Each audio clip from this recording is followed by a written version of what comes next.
السلام علیکم ورحمۃ اللہ.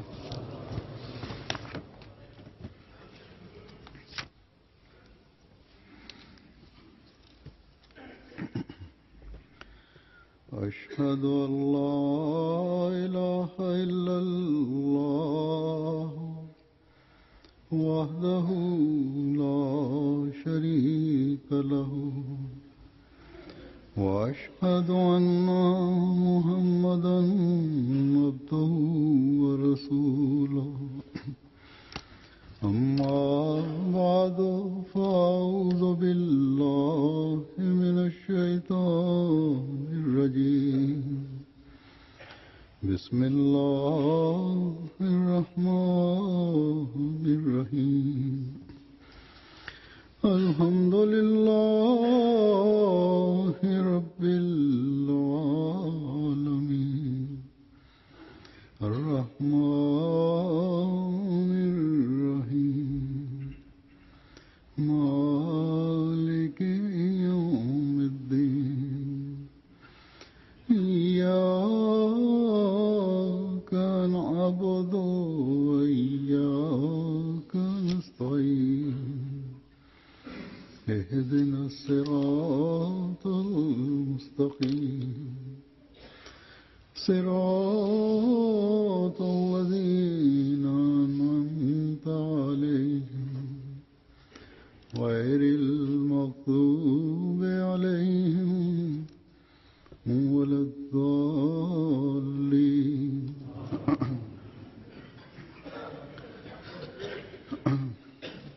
गुज़श्ता जुमे को जब मैं यहाँ मस्जिद में आया हूँ जुमा पढ़ाने तो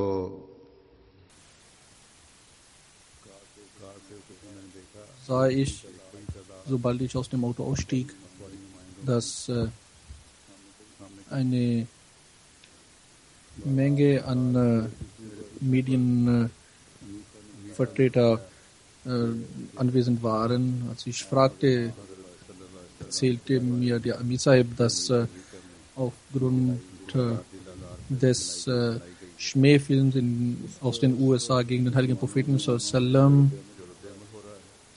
darüber die Reaktion der Muslime zu beobachten und die der Ahmadis zu sehen, sind sie hierhin gekommen. Ich sagte, okay, ich werde zu diesem Thema eine Khutbah halten und dort werde ich die Reaktion der Ahmadis erläutern.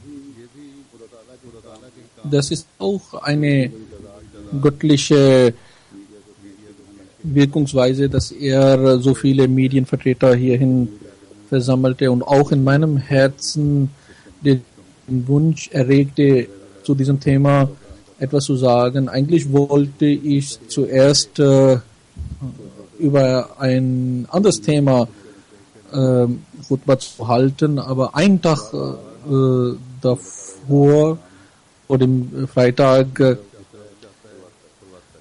lenkte meine Aufmerksamkeit auf dieses Thema. Und das ist göttliche Wirkungsweise. Er lässt machen, was er möchte. Und die nachmaligen Ereignisse zeigten, dass während dass das Thema dieser Khutbah von Gott erwünscht war und Unterstützung fand.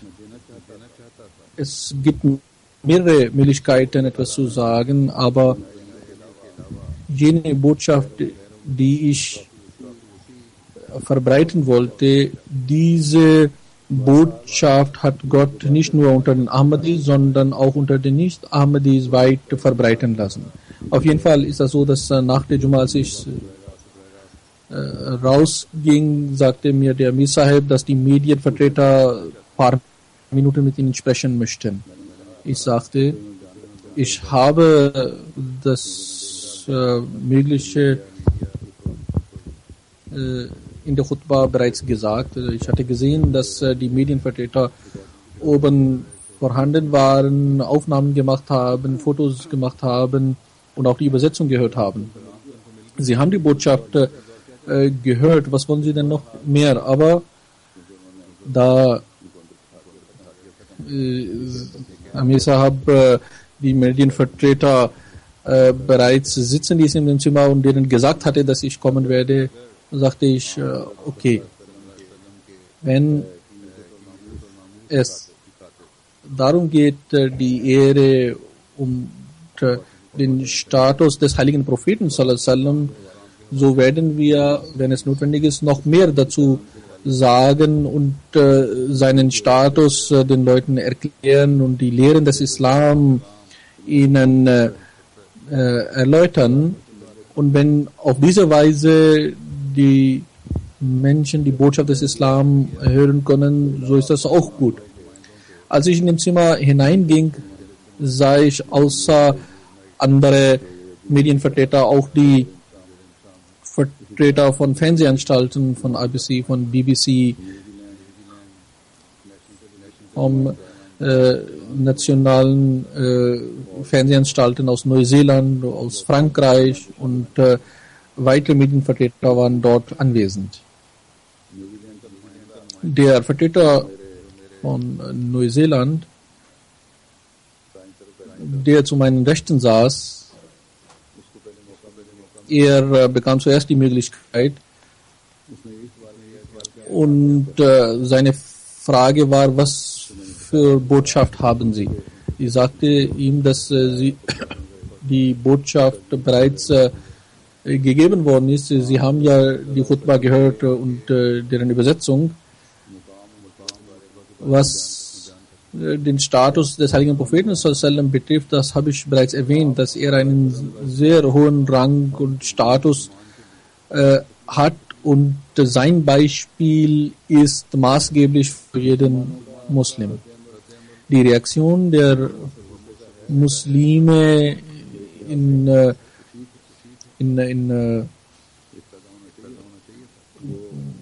Wut, die sichtbar ist, ist auf der einen Seite richtig, weil gemäß dem Status des heiligen Propheten sallam ist es natürlich, dass die Muslime über so etwas aufgeregt und wütend sind, aber sie bringen diese Emotionen falsch zum Ausdruck.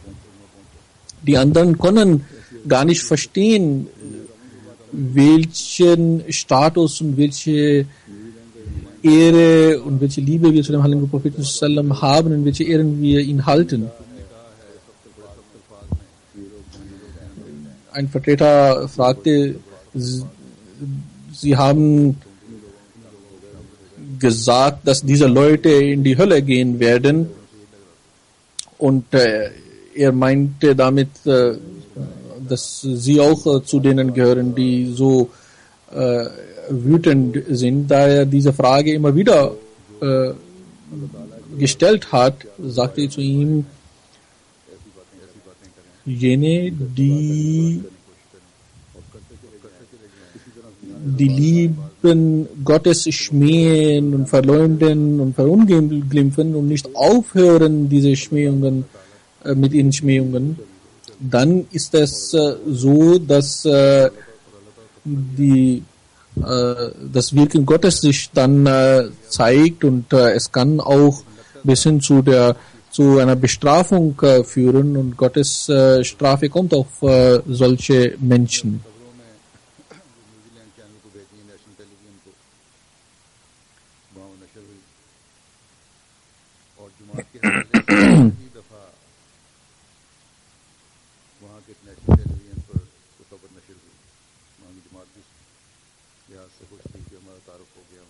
Leider eine kurze Unterbrechung des Signals.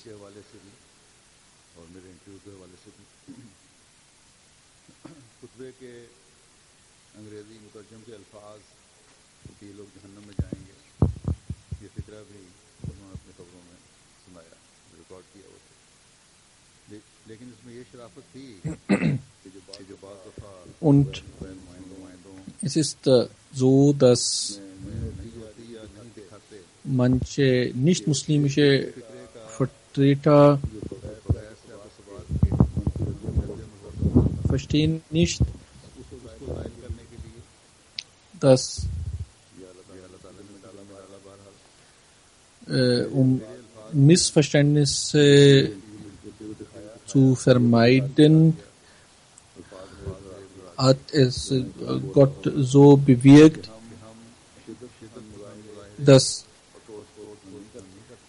ich so zitiert wurde, dass wir Extremismus und Gewalt ablehnen, und sie werden niemals einen Ahmadi sehen, der ein Teil solcher Gewaltausbrüche und Zerstörung ist. Der Newscaster, der Nachrichtensprecher zeigte diese Worte im Originalton von mir, und dann sagte er, dass diese Gemeinde eine kleine Minderheit im Islam ist. Und wir werden sehen, ob diese Botschaft außer den Ahmadis auch andere Muslime beeinflussen kann oder nicht. Und sie zeigten dann auch Bilder von anderen Muslimen, die dort demonstriert haben und Slogans ausgerufen haben und so weiter. Auf jeden Fall ist das so, dass die Botschaft des Islam in Neuseeland und in den umliegenden Ländern verbreitet wurde und durch ihre Webseite weltweit sogar erreichbar ist. Hätten wir selber dies versucht, so konnten wir die Botschaft der Jamaat und des Islam in dieser Weise nicht verbreiten können. Die Jamaat in Neuseeland sollte jetzt versuchen, dass sie diese Botschaft des Islam versuchen, in jede Ecke des Landes zu bringen. Desgleichen sollten die Länder in der Umgebung von Neuseeland sollen auch über das Leben des heiligen Propheten sallallahu alaihi wasallam, die wahren Lehren des Islam verbreiten und dafür gute Programme veranstalten. Newsnight ist ein Kanal dort, und deren Repräsentant, Vertreter sagte mir, ich habe den Film gesehen und da ist nichts Sonderliches dabei, weshalb Muslime sich dort erregt haben und wütend sind, und auch sie haben mit sehr harte Worte diesen Film zurückgewiesen und kritisiert. Das ist ja nur ein Spaß gewesen. Also sagt, das ist deren moralischer Zustand. Ich sagte zu ihm, ich weiß nicht, wie sie das gesehen haben und welches Niveau sie haben. Sie können den Status des heiligen Propheten sallam, der in den Augen der Muslime vorhanden ist, und jene Liebe zu dem heiligen Propheten sallam, die in dem Herzen eines jeden Muslims vorhanden ist, das können sie nicht verstehen. Ich sagte ihm, ich habe den Film nicht gesehen, aber das, was ich darüber erfahren habe, das ist unerträglich. Sie sagen, da ist nichts dabei, und ich sage, dass nachdem ich das gehört habe, was in dem Film ist, kann ich nicht den Mut fassen, den Film zu sehen. Und das sind Sachen, die zu hören dazu führt, dass das Blut in einem kocht. Und was wäre Ihre Reaktion, wenn jemand Ihren Vater schmäht und verunglimpft? Würden Sie dann keine Reaktion darauf zeigen? Der Status des heiligen Propheten sallam ist in den Augen eines Muslims viel höher als der eines Vaters. Dann versucht er nochmal über den Film zu sprechen. Ich sagte ihm, ich habe bereits gesagt, wenn jemand Ihren Vater verunglimpft, würden Sie darauf keine Reaktion zeigen? Daraufhin war er still. Er hat zwar nicht direkt darüber etwas geschrieben, aber andere Medien haben diese Antwort von mir, nämlich, was wäre Ihre Reaktion, wenn Ihr Vater verunglimpft werden würde, haben Sie zitiert und auf Ihren Webseiten aufgenommen und die Kommentatoren dazu haben dazu und auch eine pakistanische englische Zeitung den Standpunkt der Ahmadiyya Muslim Jamaat sehr ausführlich berichtet. Manche Kommentare auf dem Internet waren so, dass sie sehr positiv waren. Manche schrieben, dass jeder vernünftiger Mensch würde das Gleiche sagen, und manche sagten, was ist das Neue, was Masud Ahmad hier gesagt hat. Jeder vernünftige Mensch würde das so sagen.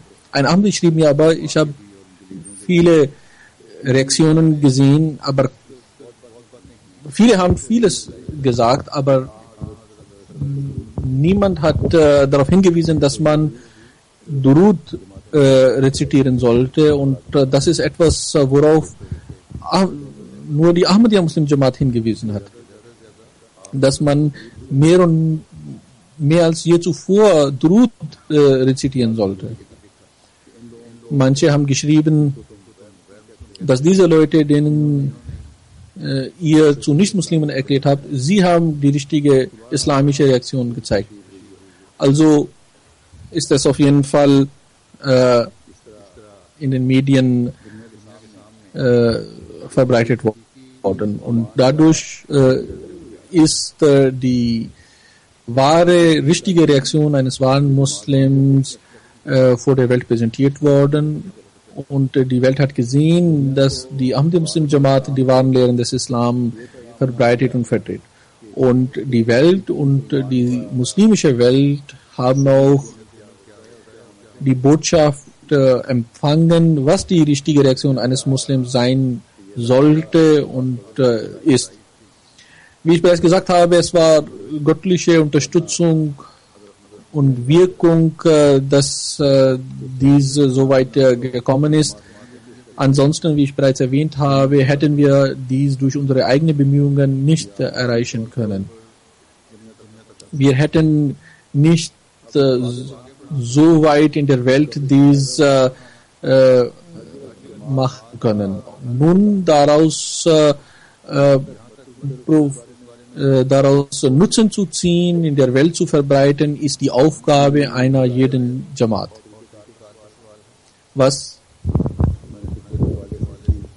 die Verbreitung betrifft, so habe ich bereits durch Khutbah gesagt, dass man diese Botschaft verbreiten soll. Es werden weitere Anweisungen durch die entsprechenden Abteilungen kommen. Das wird vielleicht einige Tage dauern, aber jeder Ahmadi, der mir zuhört, soll aus dieser Gelegenheit Nutzen ziehen, die uns von Gott, die Gott uns gegeben hat.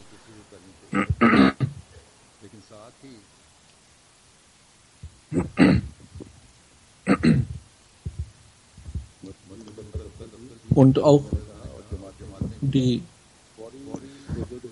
Zentrale und auch die Jamaat sollen diese Khutbah in ihre jeweiligen Sprachen übersetzen und weit verbreiten. Und auch über die Presse sollen sie diese Botschaft verbreiten und an jeden vernünftigen Menschen versuchen zu bringen. Außerdem sollte es so sein, dass wenn man das Leben des heiligen Propheten und die schönen Aspekte seines Lebens sehen möchte, so können wir weitere Bücher und Literatur zur Verfügung stellen. Deshalb genauso sollten auch diese Literatur und Angaben auf unsere Webseiten vorhanden sein.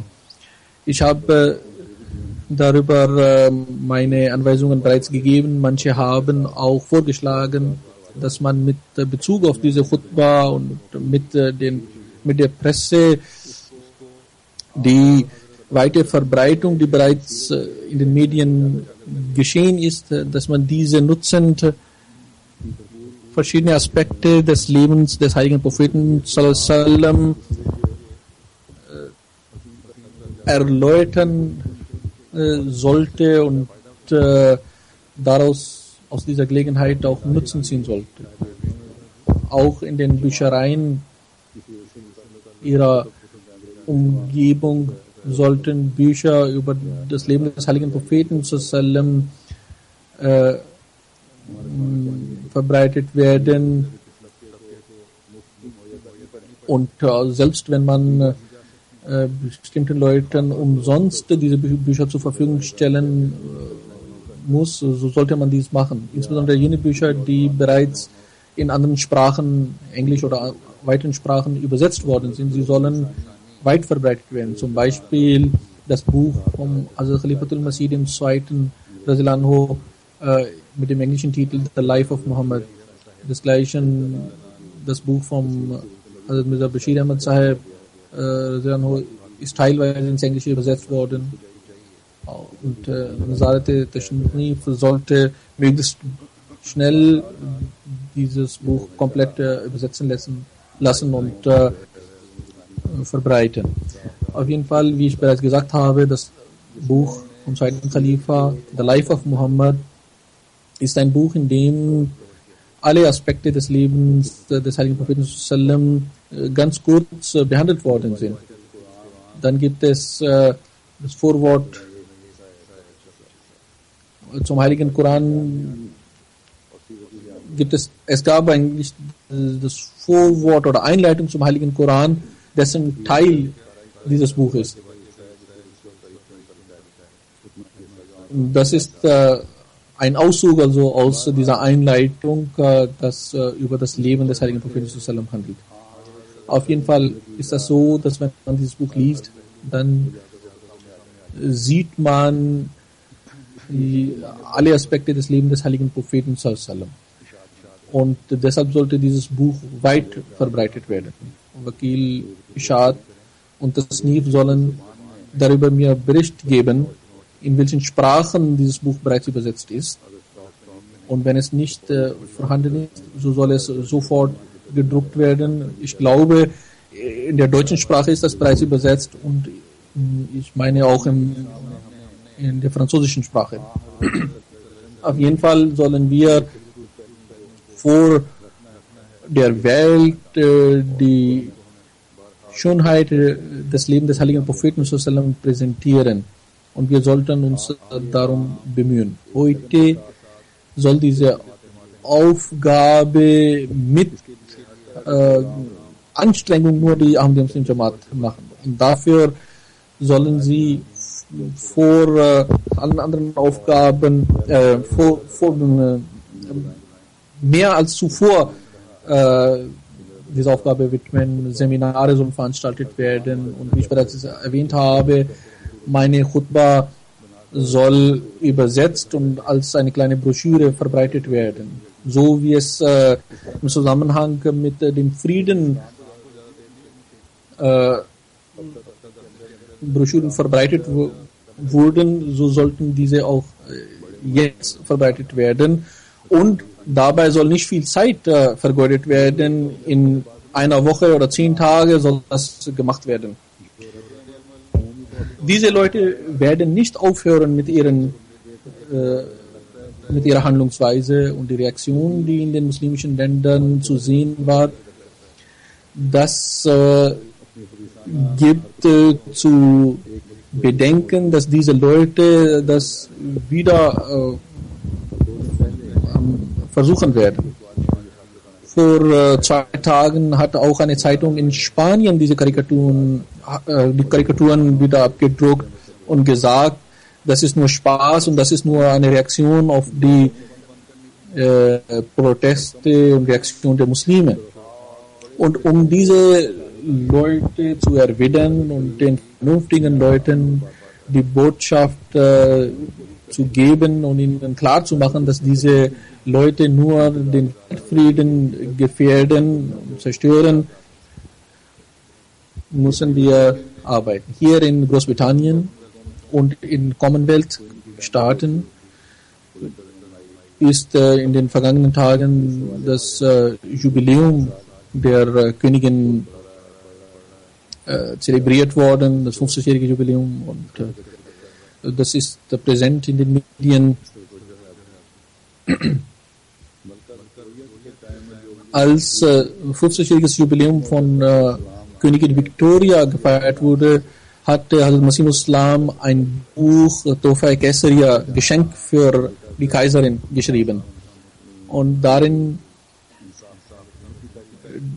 einerseits die Gerechtigkeit ihrer Regierung gepriesen und andererseits ihr die Botschaft des Islam erläutert, für ihr dargelegt und darauf hingewiesen, dass alle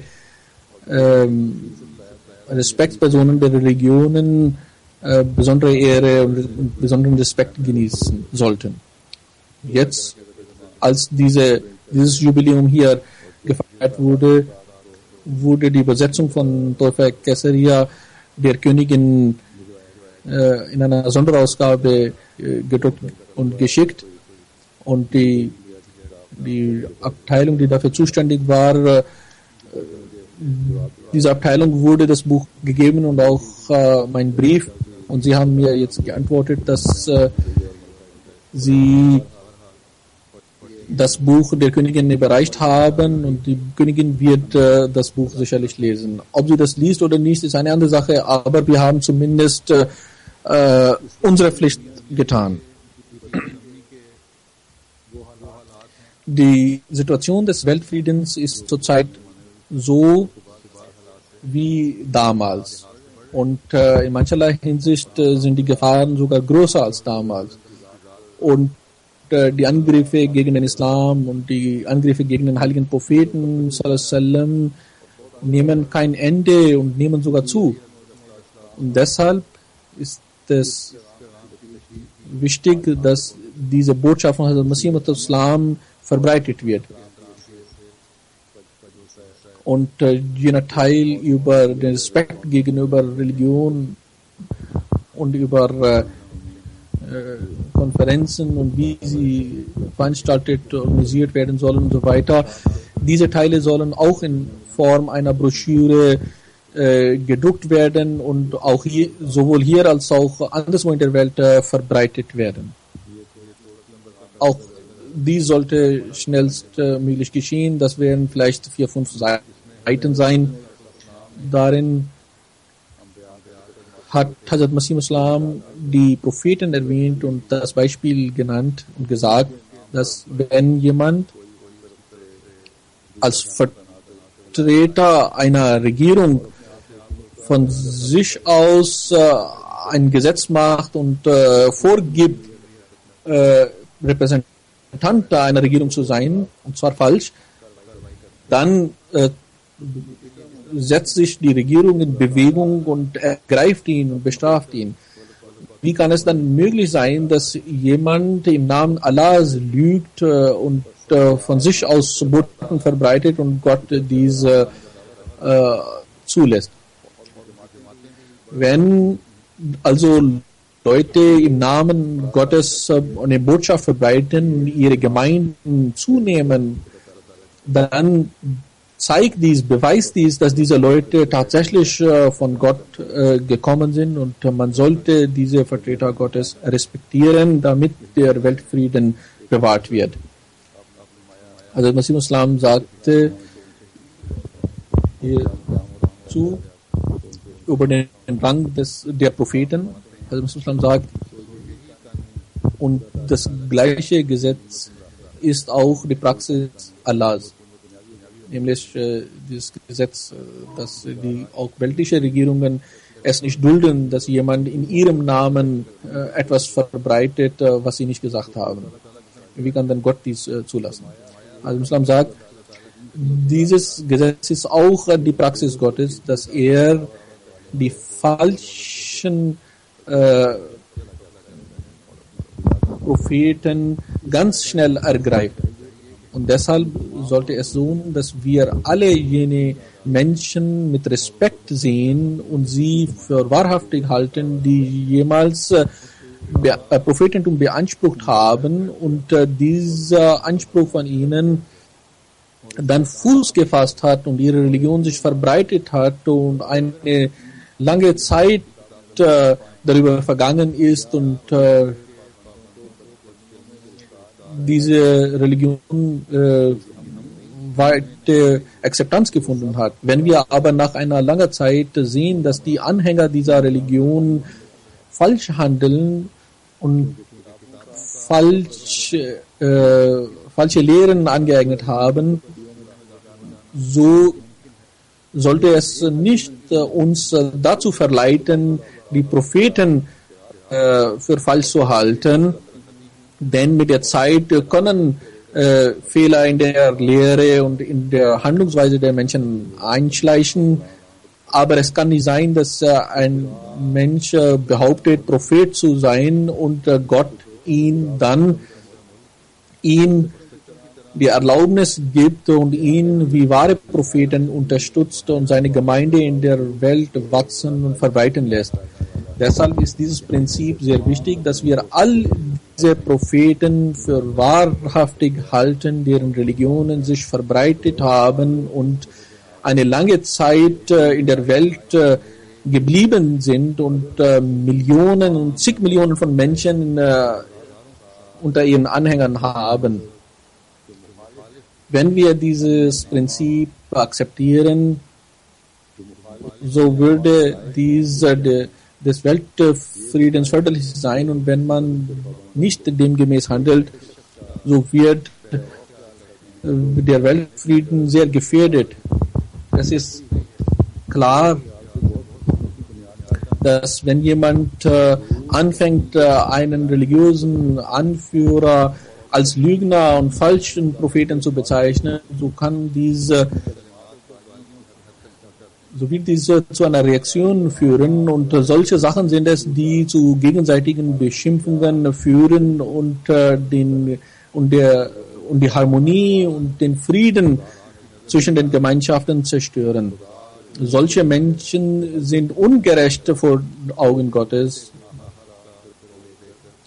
Gott lässt es nicht zu, dass ein Lügner in seinem Namen als Prophet auftritt und die Menschen ins Irrtum verleitet, und dass er zulässt, dass er und seine Machenschaften Verbreitung finden. Deshalb ist dieses Prinzip wichtig, um die Harmonie und den Frieden wiederherzustellen, dass wir alle Propheten für wahrhaftig akzeptieren, die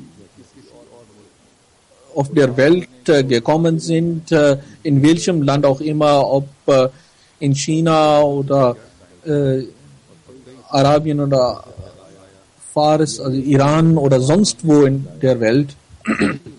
Dieses Prinzip hat Islam uns gelehrt, und gemäß diesem Prinzip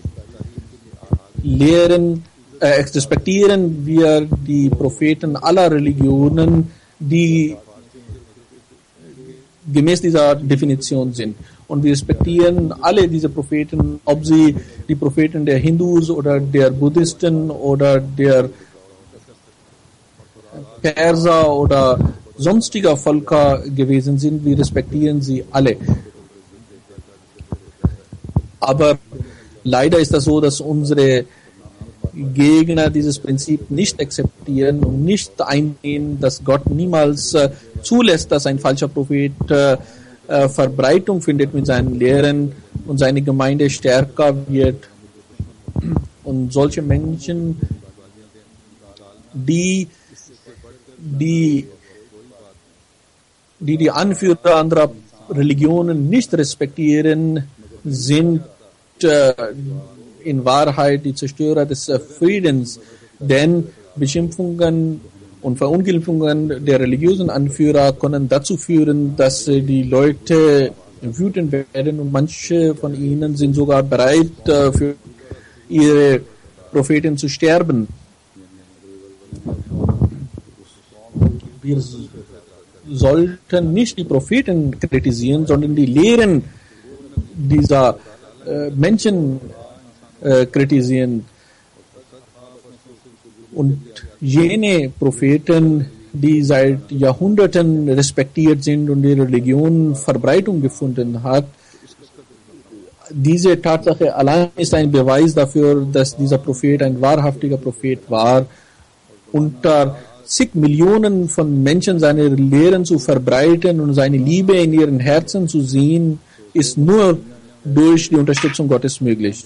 Also jede Religion, die in der Welt Verbreitung gefunden hat und langes Leben genossen hat, diese Religion, der Prophet dieser Religion muss ein wahrhaftiger Prophet gewesen sein. Es gibt 3 Möglichkeiten, warum diese Religionen dann so falsch erscheinen. Zum einen, dass die Lehren des Propheten verfälscht worden sind. Zweitens, dass die Menschen die Erläuterungen der Lehren des Propheten falsch verstanden haben. Drittens, ist es möglich, dass wir in unserer Kritik nicht richtig sind. Du sagst, das ist so, wie heutzutage manche aufstehen und das Leben des heiligen Propheten und seine Lehren kritisieren, ohne zu wissen, was seine Lehren waren. Dann sagt er im Islam weiter, so ist es auch, dass mancherlei christliche Priester den heiligen Propheten kritisieren. Dann sagt er im Islam weiter, zusammengefasst ist das so, dass für den Frieden in der Welt und die Gottesfurcht in der Welt zu verbreiten, ist es wichtig, dass wir jene Propheten nicht als Lügner bezeichnen, deren Wahrhaftigkeit in den Herzen von zig Millionen von Menschen über lange Zeit Bestand gehabt hat.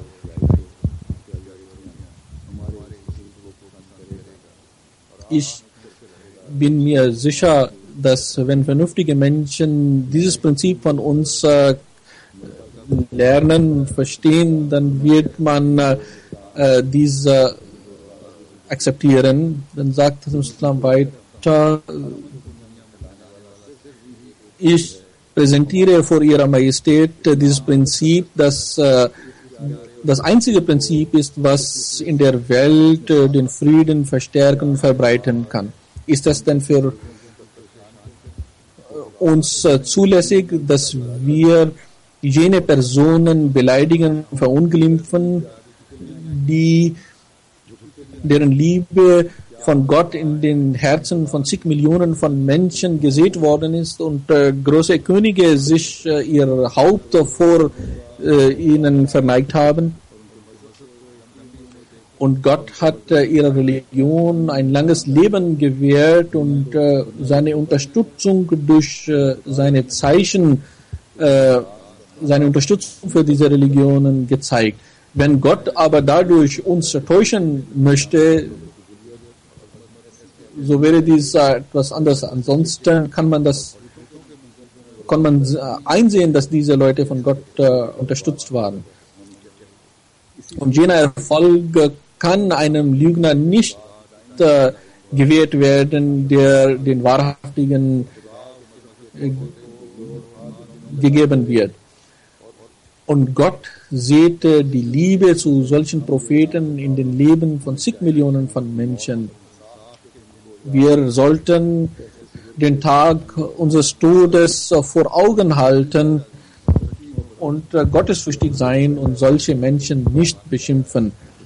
Und das ist ein Prinzip, das Gott uns gelehrt hat. Also Hazur hat auch gesagt, dass man auch solche Konferenzen abhalten sollte, wo verschiedene Menschen, die Vertreter verschiedener Religionen ihre Lehren präsentieren sollten. Der Islam ist, was die Praxis betrifft, die größte Religion in der Welt zurzeit. Und wenn man nur die Zahl der Anhänger zählt, dann ist das auf jeden Fall zumindest die zweitgrößte Religion. Und alle Religionen sollten auch den Islam und den Gründer des Islams respektieren. Sonst wird dies nur zu Unfrieden und Streit in der Welt führen.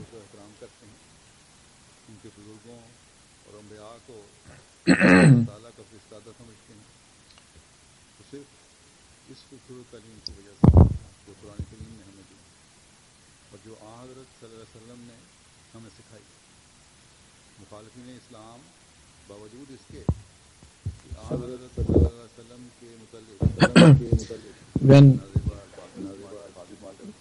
Leute über den heiligen Propheten sallam Karikaturen abdrucken und ihn beschimpfen und schmähen, selbst dann zeigen wir nicht in Reaktion das Gleiche über ihre Propheten.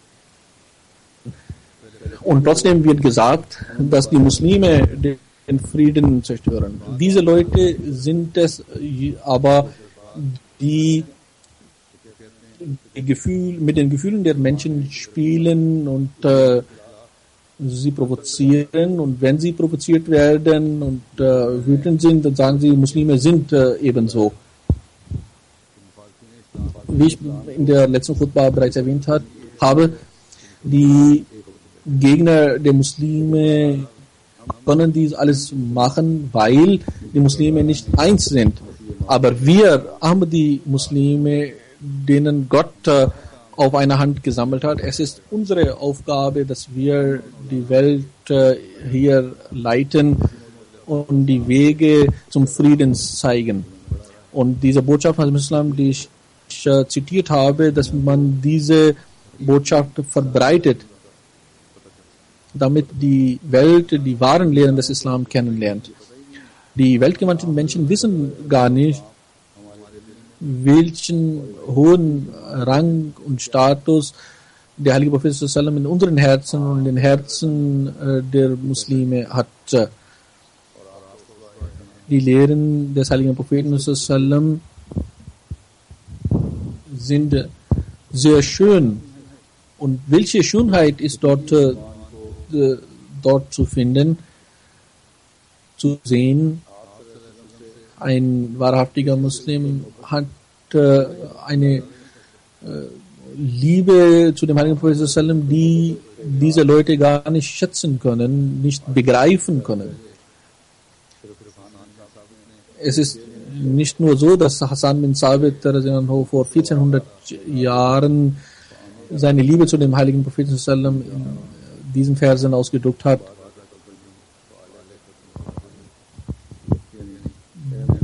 O Muhammad Rasulullah sallallahu alaihi wasallam, du bist wie die Pupille meiner Augen und durch deinen Tod ist mein Auge blind geworden. Nun, nach deinem Tod soll sterben, wer will, das kümmert mich nicht, denn ich hatte nur deinen Tod befürchtet. Aber auch in dieser Zeit haben wir durch Hazrat Masih Islam die Liebe zu dem heiligen Propheten sallallahu alaihi wasallam gesehen und erhalten.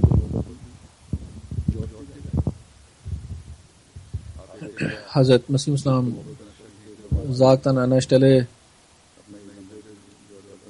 in seine arabische Verse: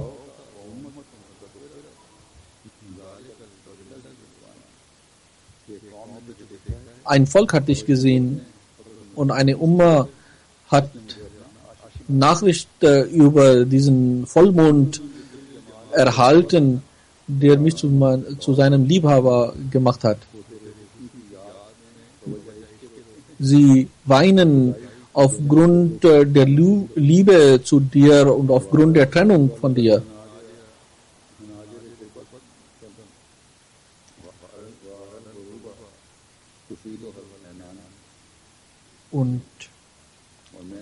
Und ich sehe, dass die Herzen bis zum Hals aufgestiegen sind und dass die Augen weinen. Und die letzten Verse dieser langen Qasida sind so: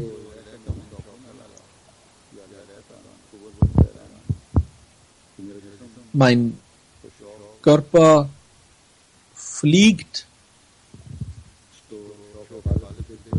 zu dir, möchte zu dir hinfliegen. Hätte ich doch die Kraft, zu dir hinzufliegen. Das sind die Lehren der Liebe zu dem heiligen Propheten, die wir gelehrt bekommen haben.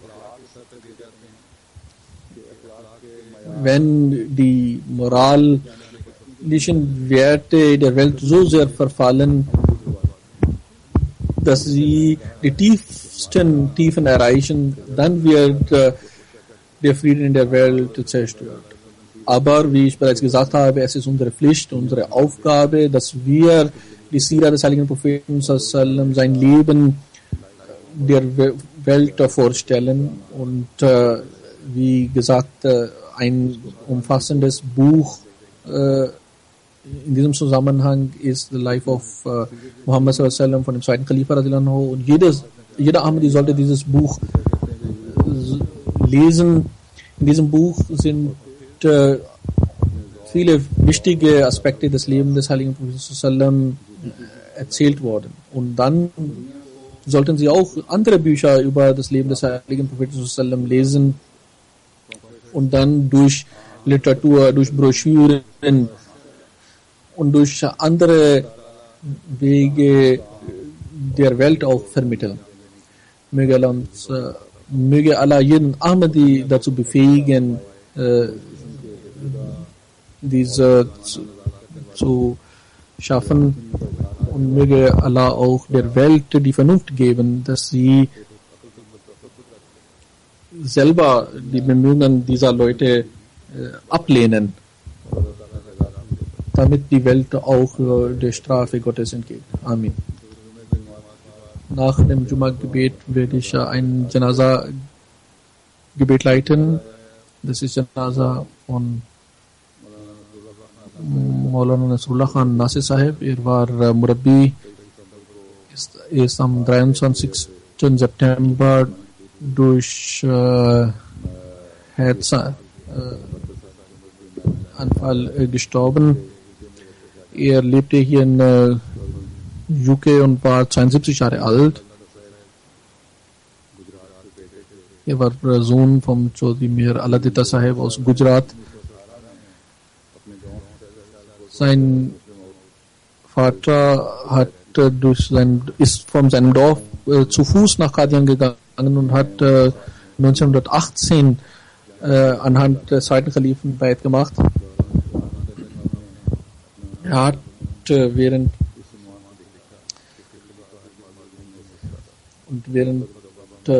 seiner Schultage Artikel geschrieben, und er war auch Redakteur der Zeitschrift von Jamia, und er hatte Übung darin, Artikel in den Zeitschriften der Jamaat zu schreiben. Bis 1983 war er in Pakistan stationiert, in verschiedenen Städten in Pakistan, und hat auch in der Zentrale gearbeitet. Von 1994 bis 2002 oder 2004 war er Redakteur der Zeitschrift von Ansarullah und wurde auch in diesem Zusammenhang angezeigt und musste immer dafür von Rabwa nach Karachi gehen. Und manchmal musste er dies immer wieder machen, und er hat aber trotz seiner Krankheit dies ertragen und mit Mut und Fassung diese Anzeigen begegnet. Manchmal war die Situation in den Gerichten sehr schlecht und gegen ihn, aber dennoch hat er mit Geduld all diese Sachen ertragen. Er hat auch als Qazi in der Zentrale gearbeitet. Er hat ein Buch geschrieben, in der 313 Sahaba von Hazrat Masih Islam erwähnt worden sind und über ihr Leben ist das Buch. Er hat auch weitere Bücher verfasst. War ein sehr einfacher Mensch, aber er hat viel Dua gemacht und war ein Mensch, der großes Gottvertrauen gehabt hat, wie ich bereits erwähnt habe.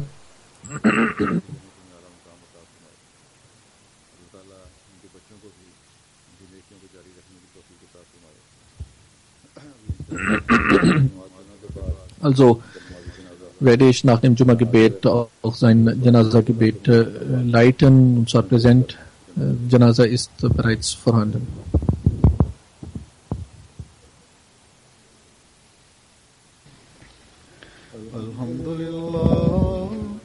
Alhamdulillah, nahmaduhu wa nasta'inuhu wa nastaghfiruhu wa nu'minu bihi wa natawakkalu alayhi wa na'udhu billahi min shururi anfusina wa min sayyiati a'malina. من يهده الله فلا مضل له ومن يضلل فلا هادي له ونشهد أن لا إله إلا الله ونشهد أن محمدا عبده ورسوله. عباد الله رحمكم الله إن الله يأمر بالعدل والإحسان وإيتاء ذي القربى وينهى عن الفحشاء والمنكر والبغي يعظكم لعلكم تذكرون. اذكروا الله يذكركم اذكروا الله يذكركم وادعوه يستجب لكم ولذكر الله أكبر.